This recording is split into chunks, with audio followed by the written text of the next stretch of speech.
Muy buenas tardes. Hoy me encuentro con la docente Enid Marcela Torres Lizarazo, docente de artística de la institución educativa Mariscal Robledo, una líder en proyectos musicales aquí en la ciudad de Medellín, en la cual ha sido gestora de múltiples proyectos, ganadora de los premios Ser Mejor en el 2024, una docente entregada a su labor y sobre todo al trabajo cultural, musical aquí en la ciudad de Medellín. Muy buenas tardes, Enid, ¿cómo te encuentras? Hola Jaime, ¿cómo estás? Buenas tardes para todos.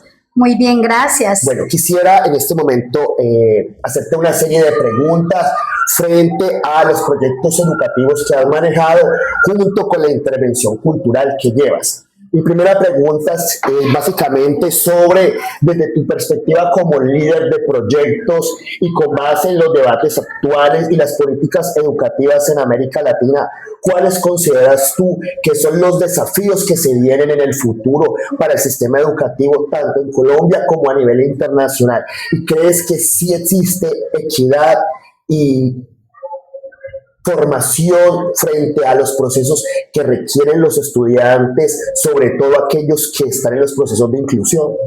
Bueno, demasiado larga tu pregunta. Sí, claro, vean. La política pública educativa del país está pasando por una serie de transiciones muy importantes. La primera, el nuevo Plan Decenal de la Educación, en el que todos y todas debemos estar incluidos, especialmente en las instituciones educativas oficiales, por cuanto está trabajando todo el tema que tiene que ver con la formación integral. Y en esa formación integral, entonces, el país, Colombia, tiene unas apuestas específicas de 3 programas: el PTA, Formación Integral, PTA FI 3.0, pero también la política de ese programa que es CRECE, que es de formación integral, y sumado a esto, entonces, todo lo que tiene que ver con las habilidades y competencias socioemocionales. Todo eso en un paquete, pero además de ese paquete que tiene de transformación, está hablando también de la educación inclusiva. Entonces, ¿cómo hacer que las clases y las prácticas de aula de los docentes en las instituciones educativas tengan no solo ese tema de formación integral, sino que también el de educación inclusiva?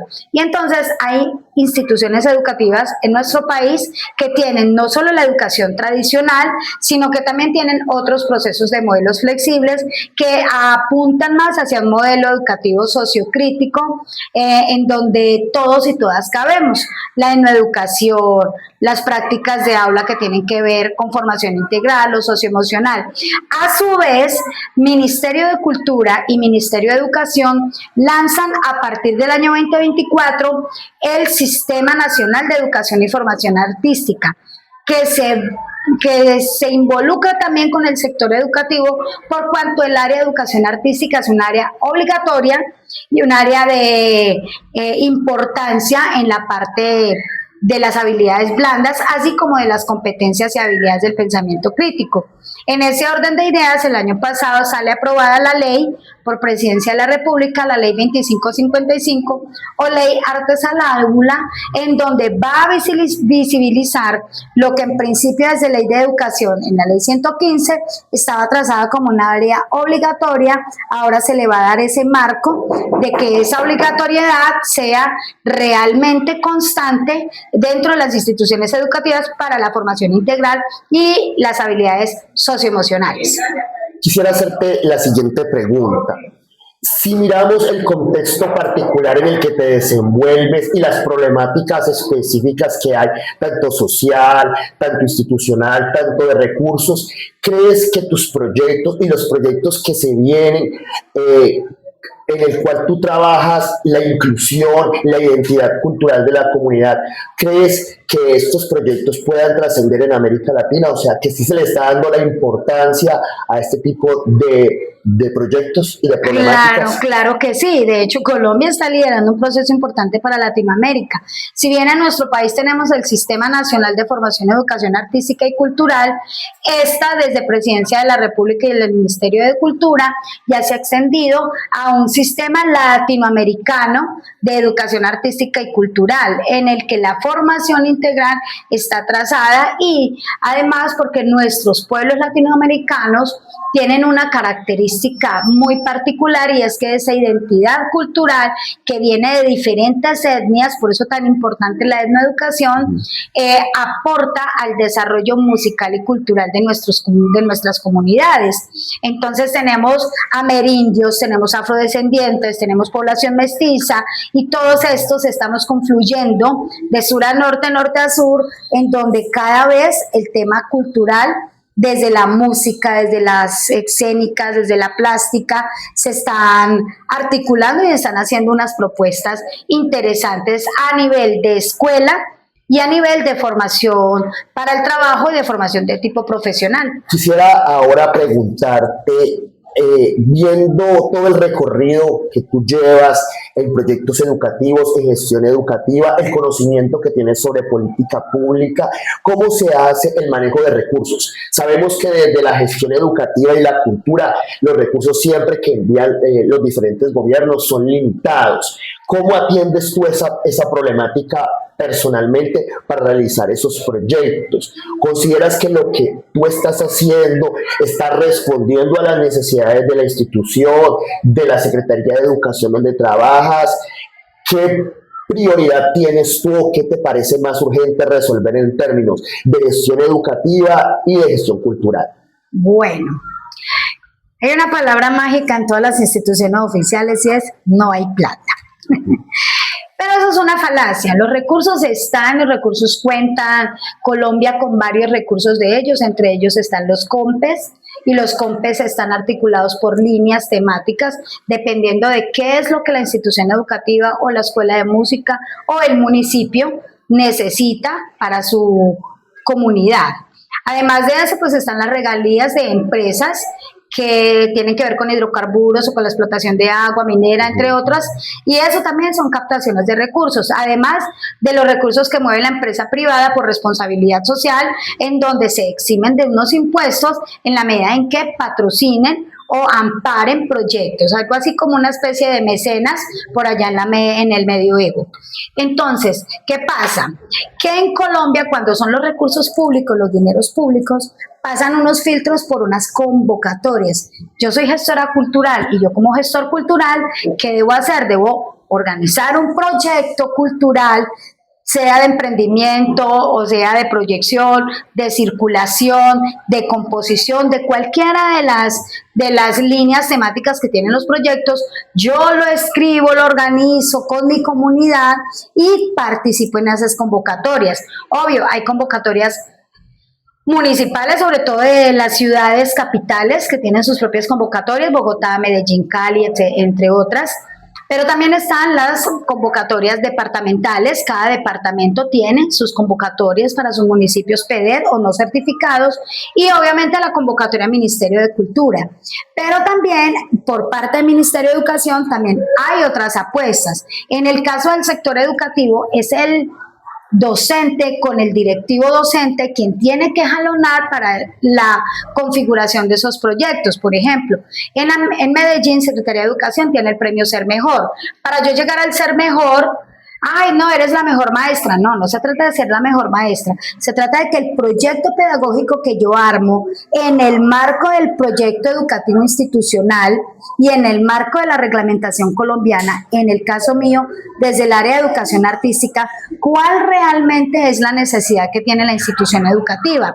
No en términos de habilidades artísticas, creativas o innovadoras, sino más bien en habilidades quizás socioemocionales, de inclusión, de convivencia. Entonces, por ejemplo, yo fui ganadora en el 2024, le hice una apuesta a que desde el área de educación artística estuviera inmersa la inclusión y la convivencia escolar. Entonces, La propuesta que yo trabajé en ese momento y de la cual hoy hace parte del proyecto de investigación del doctorado, Cuerpo, Sonido y Movimiento Articulado del Currículo para la Inclusión y la Educación para la Paz, precisamente es con base en la necesidad institucional, que sale del aula, pasa a la comunidad educativa, estudiantes y maestros. Los maestros poco a poco se empiezan a involucrar en el proceso y es el directivo docente que finalmente avala que el proceso vaya dando.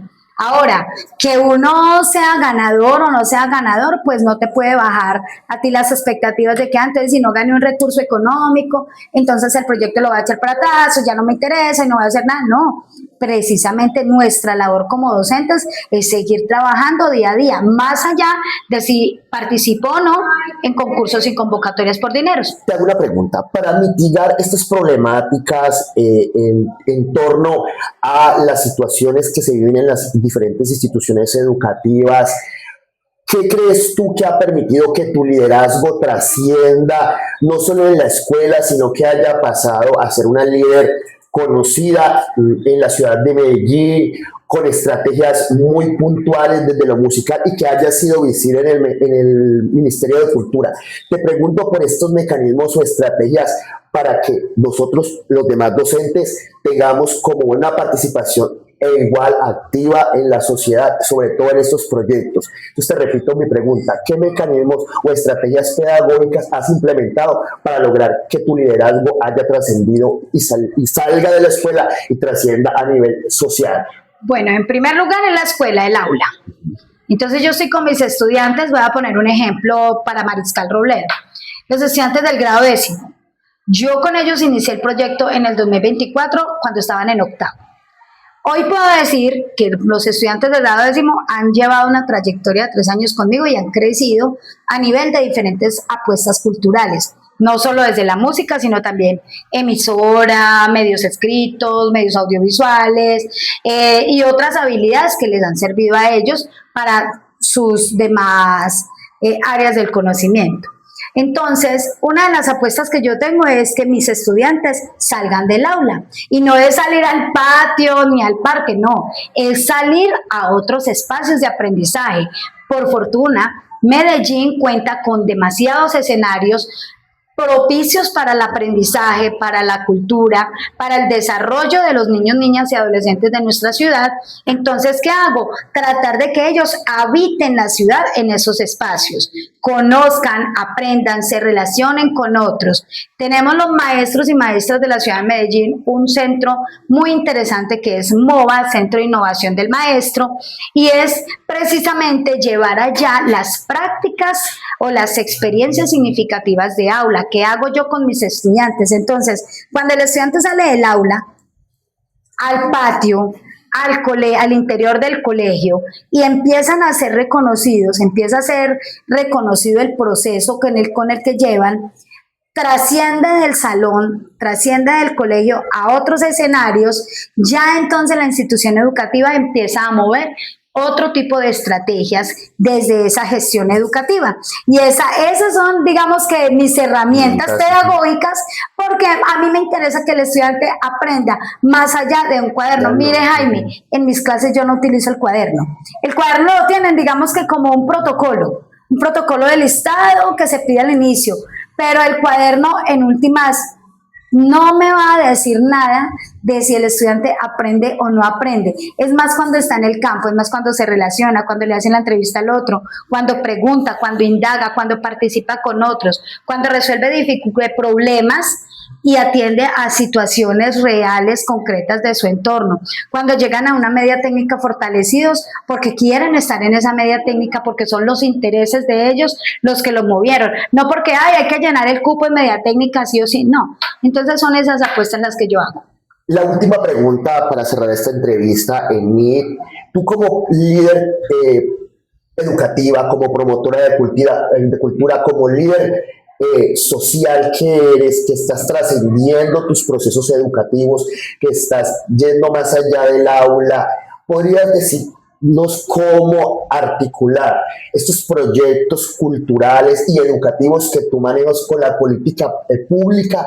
Es decir, ¿crees tú que hace falta algo a la política educativa para poder que tu trabajo como líder cultural, como líder educativa, como líder social se pueda complementar? Es decir, la pregunta va dirigida hacia cómo tú, como formadora, crees que las políticas educativas requieren de algo más para poder fortalecer ese tejido social de la comunidad. ¿Hace falta algo en la política educativa? Yo pienso que la política pública está bien marcada, bien delineada, sobre todo en estos últimos 5 años, 6 años más o menos, post pandemia, para ser más exactos. Hay una dinamización de procesos, pero finalmente pueden estar las políticas, pueden estar los recursos, puede estar la voluntad incluso administrativa. Digamos que en este momento el país y Medellín atraviesan por una parte donde hay voluntades. Medellín tiene una voluntad desde su Secretaría de Educación y su Secretaría de Cultura, al menos en el caso pues del sector educativo y en el caso personal. Entonces, más allá de eso, es como yo desde el aula dinamizo mi clase, cómo yo desde el aula gestiono mi clase, cómo trabajo con los estudiantes. Son clases monótonas, son clases de corte tradicional, donde el estudiante se aburre, donde el estudiante sí garantiza que aprendió o no aprendió. Entonces son esas estrategias, junto con las herramientas didácticas que yo tengo, junto con procesos de metodologías para las prácticas de aula, las que hacen que mi gestión de aula, que mis diarios de campo, que mi planeación estén apuntando hacia un norte específico, que es lo que realmente quiero yo con mis muchachos, hasta dónde los quiero llevar.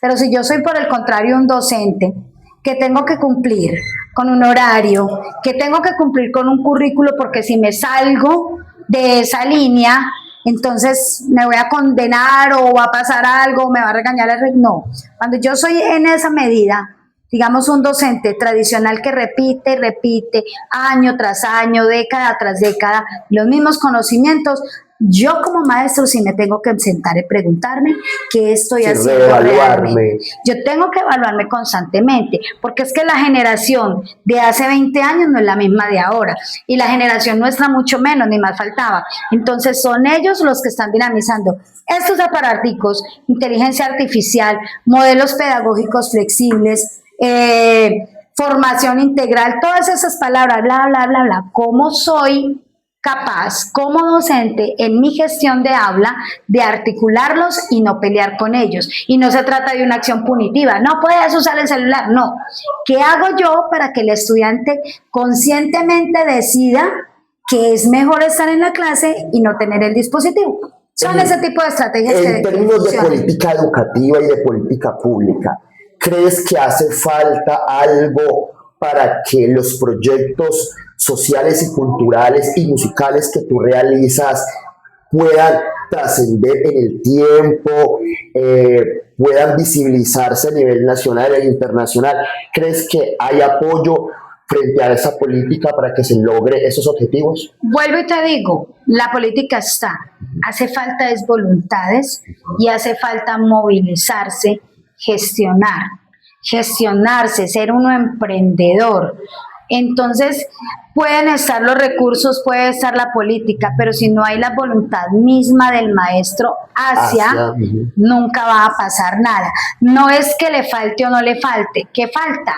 Digamos, hablemos de un falta, es comunicarnos. Porque si tú eres de tecnología, si mi otro compañero es de matemáticas, si yo soy de artes, ¿por qué no nos sentamos entre los tres, hablamos por un solo objetivo, que es ese sujeto de derechos que se llama estudiante, y hacemos algo en pro de él? No, porque yo prefiero estar, el de matemática prefiere estar allá en lo suyo y no se sale de ese esquema, claro, porque si se sale de ese esquema, entonces es perdido.